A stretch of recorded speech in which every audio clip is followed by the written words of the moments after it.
Gaurkoan, inekuazio sistemak zer diren eta nola ebazten diren ikasiko dugu. Hasteko ezezagun bakarreko inekuazio sistemak definituko ditugu eta nola ebatzi ikasiko dugu.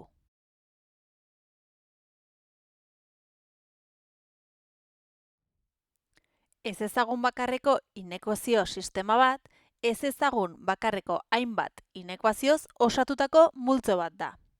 Inekuazio sistemaren soluzioa, sistema hori osatzen duten inekuazioen soluzioek koinziditzen duten tartea izango da. Hemen daukagu ezezagun bakarreko inekuazio sistema baten adibidea.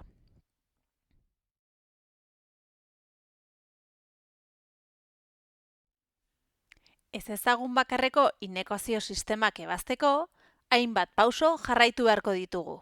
Hauek nola aplikatu ikasteko honako adibide hau ebatziko dugu. 2x gehi lau handiago 0 eta -2 isa gehi zazpi handiago edo berdin isa zati biken 3 inekuazioek osatzen duten inekuazio sistema. Hasteko lehenengo inekuazioa ebatzi beharko dugu. Hau nola egin gogora ekartzeko, kanalean duzue lehenengo mailako inekuazioak izeneko bideoa. Hau ebazteko lehenengo mailako ekuazio bat izango balitz bezala jokatuko dugu, kontuz azken pausoarekin. 2x gehi lau handiago 0 ebazteko, xak desberdintzaren ezkerraldean utziko ditugu eta zenbakiak eskuin aldera. Orain, xa bakarrik uzteko, bidertzen daukagun bia beste aldera zatitzen pasatzen dugu. Zatitzen pasatzen ari garen zenbaki hau positiboa denez, desberdintzaren ikurraren noranzkoa ez dugu aldatuko eta ondorioz, inekuazio honen soluzioa isa handiago -2 izango da. Hauxe, tarte bidez eta grafikoki ere adierazita dauzkagu hemen. Lehenengo inekuazioa ebatzi ondoren, bigarren inekuazioa ebatzi beharko dugu. Lehen esan dugun bezala, lehenengo mailako ekuazio bat balitz bezala, ebatziko genuke. Lehenik izendatzaileak berdindu eta hauek kenduko ditugu, ondoren isa guztiak desberdintzaren ezkerraldera eraman ditut nik eta zenbakiak eskuin aldera, eta azkenik, hemen isa askatzeko, -5 hau bidertzen daukagunez, beste aldera zatitzen pasako dugu. Kasu honetan, zatitzen pasatzen ari den zenbakia negatiboa danez, desberdintzaren noranzkoa ere aldatu beharra daukagu. Ondorioz, bigarren inekuazio honen soluzioa, isa txikiago edo berdin 4 izango da. Emaitza hau tarte bidez eta grafikoki ere adierazi ditugularik.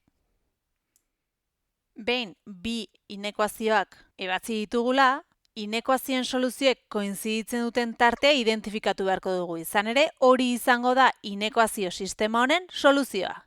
Grafiko honetan, lehenengo inekuazioaren soluzioa, bigarren inekuazioaren soluzioa eta azkenik, bi inekuazioek koinziditzen duten tartea zein den ere adierazita daukagu. Lehenengo inekuazioaren soluzioa -2tik +infinito artekoa zen. Bigarren inekuazioaren soluzioa 4tik hau ere barne hartuta -infinito artekoa. Bisualki oso erraz ikusi daiteke, inekuazio sistemaren soluzioa -2tik 4 arteko tartea izango dela. Soluzioa tarte bidez ere adierazi dugu. -2, 4 tartea.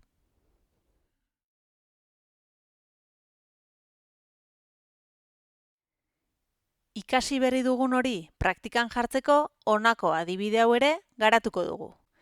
2x gehi 3 txikiago 3x gehi 5 eta 7x gehi 1 txikiago edo berdin 13 gehi 4x inekuazioek osatzen duten inekuazio sistema. Hasteko lehenengo inekuazioa ebatziko dugu.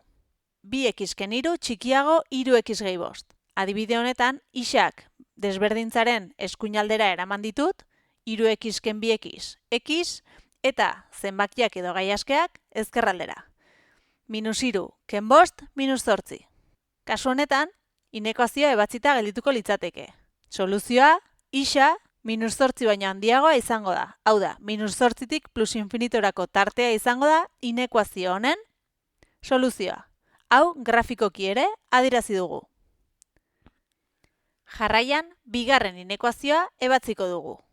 7x gehi 1 txikiago edo berdin 13 gehi 4 isa, xak kasu honetan desberdintzaren ezkerraldera pasatu ditut, 7x ken 4x 3x, eta gaiaskeak eskuin aldera. 13 hemen geneukan eta bata kentzen dator, beraz 12.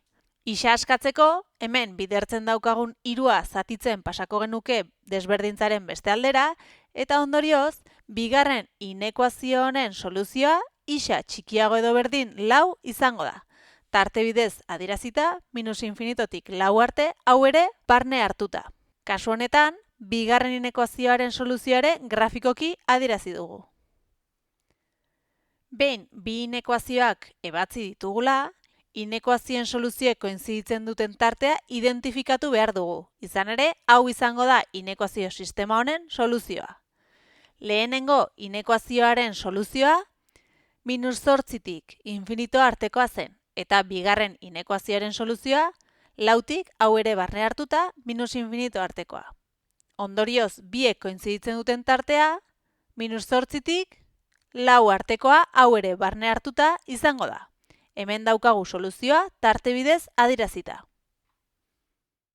Jarraian, bi ezezagunetako inekuazio sistemak nola ebatzi ikasiko dugu.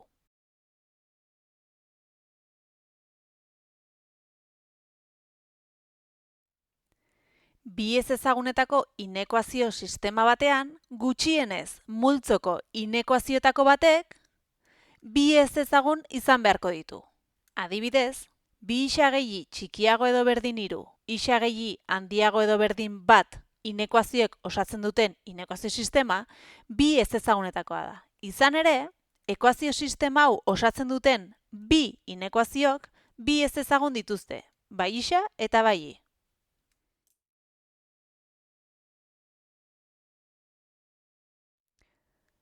Mota honetako inekuazio sistemak ebazteko ere hainbat pauso jarraituko ditugu. Eta hau nola egin ikasteko honako adibide hau ebatziko dugu. Hasteko inekuazio bakoitza funtzio bihurtuko dugu. Horretarako lehenengo inekuazioa hartuko dugu eta desberdintza berdintza bihurtuko dugu. Berdina egingo dugu bigarren inekuazioarekin. Bigarren inekuazioa hartu eta desberdintza berdintza bihurtu dugu. Jarraian, funtzio bakoitzari dagokion zuzena koordenatu sistema kartesiarrean irudikatu beharko dugu. Horretarako, gogoratu, i bakarrik uzten genuela, gainerako gai guztiak berdintzaren beste aldera pasatzen ditugu, eta modu honetan, isaren koefizienteak malda minus bidela esango digu kasu honetan, eta 3 oi ardatza zuzen horrek non ebakiko duen. Urdinez irudikatuta daukagu zuzen hori. 3tik pasatzen da, eta malda minus 2 da. Behin, bi puntu ditugula, zuzena irudikatuko genuke. Bigarren funtzioarekin ere gauza bera egingo dugu. I bakarrik utziko dugu. Eta isa berdintzaren beste aldera pasako dugu. Positiboa denez hemen, beste aldera negatibo izaten pasako da. Kasu honetan, malda minus 1 izango da, eta gai askeak oi ardatza nun ebakiko duen esango digu. Batetik pasatzen bada eta malda minus 1 baldin bada, bi puntu horiek izan da zuzena irudikatuko genuke. Kasu honetan, naranja den zuzena. Behin bi zuzenak irudikatuta dauzkagula, koordenatu sistema kartesiarrean ausaz puntu bat aukeratu eta inekuazio bakoitzean ordezkatu beharko dugu. Koordenatu sistema kartesiarrean guk nahi dugun puntu bat aukeratuko dugu eta hau gure inekuazio bakoitzean ordezkatuko dugu. Puntu hori inekuazioan ordezkatu ondoren, desberdintza betetzen bada, puntuari dagokion planoaren zatia inekuazio horren soluzioa izango da. Aldiz, desberdintza betetzen ez bada, puntuari ez dagokion planoaren zatia inekuazio horren soluzioa izango da. Hau errezago ikusiko dugu gure adibidearekin. Nik 0,0 puntua aukeratu dut. Azken batean ordezkatzeko errezena den puntua delako. 0,0 puntua lehenengo inekuazioan ordezkatuko agenu, 2 bider 0 gehi 0 txikiago edo berdin 3, 0 txikiago edo berdin 3 aterako zaigu. Hau egia da? Bai. Horregatik, lehenengo inekuazio horren soluzioa puntua dagoen eremu guzti hau izango da. Kasu honetan, 0,0 puntua dagoen eremu guztia izango da. Orain, berdina egingo dugu bigarren inekuazioarekin. Aukeratutako puntua, nire kasuan P00 puntua, inekuazioan ordezkatuko dut. 0 gehi 0, handiago edo berdin bat. Hau da, 0 handiago edo berdin bat egia da? Ez. Horregatik, bigarren inekuazioaren soluzioa 0,0 puntua ez dagoen planoaren zatia izango da. Kasu honetan, horiz markatuta daukagun planoaren zatia. Azkenik, inekuazioen soluzioek koinziditzen duten eremua identifikatuko dugu. Izan ere, hori izango da inekuazio sistemaren soluzioa. Gure adibidean, bi planoek bat egiten duten eremua gorriz markatutako hau da, eta ondorioz, hauxe izango da gure inekuazio sistema horren soluzioa. Orain, ekin lanari, hurrengora arte.